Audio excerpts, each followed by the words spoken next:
வந்தனே வந்தனே மகாராஜா வந்தனே வந்தனே வந்தனே ஜமாபாக்கா வந்தனே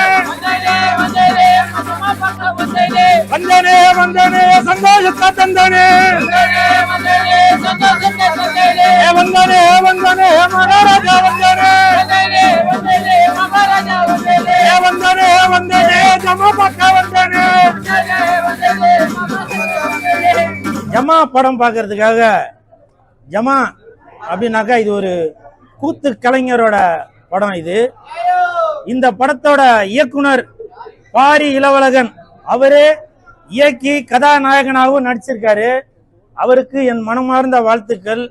கதாநாயகியாக அம்மு அபிராமி அவர்கள் நடிச்சிருக்காங்க. ஒரு கணவருக்கும் இந்த மாதிரி ஒரு மனைவி அமையணும். ஏன்னா அந்த அளவுக்கு அவங்க அற்புதமாக நல்ல குணமுள்ள ஒரு கதாபாத்திரத்துல இந்த படத்துல நடிச்சிருக்காங்க. மொத்தத்துல இந்த படம் நலிந்து வரும் இந்த கூத்து கலைஞர்களோட கதைய அப்படியே அப்பட்டமாக திருவண்ணாமலையில் நடக்கும் ஒரு உண்மை சம்பவத்தை தான் இந்த படத்துல ஜமா படத்துல காமிச்சிருக்காங்க. அது மட்டும் இல்ல, இப்ப திருநங்கைகளை பல பேரு பல விதமான கேலி கிண்டல்களும் பண்ணிட்டு இருக்காங்க. அந்த திருநங்கைகள் என்பவர்கள் மூன்றாம் பாலினத்தவர். அவங்க தெய்வத்துக்கு சமமாக உள்ளவங்க. அவர்களுக்கு சமர்ப்பிக்கும் வகையில் இந்த ஜமா படத்தை தயாரித்துள்ள தயாரிப்பாளர் அவர்களுக்கும் இயக்குனர் அவர்களுக்கும் என் மனமார்ந்த வாழ்த்துக்கள்.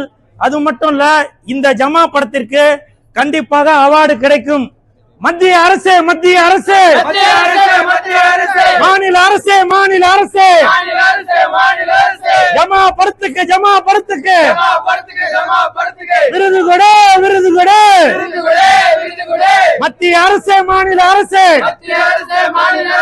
ஜமா படத்திற்கு விருது கொடு விருது கொடு.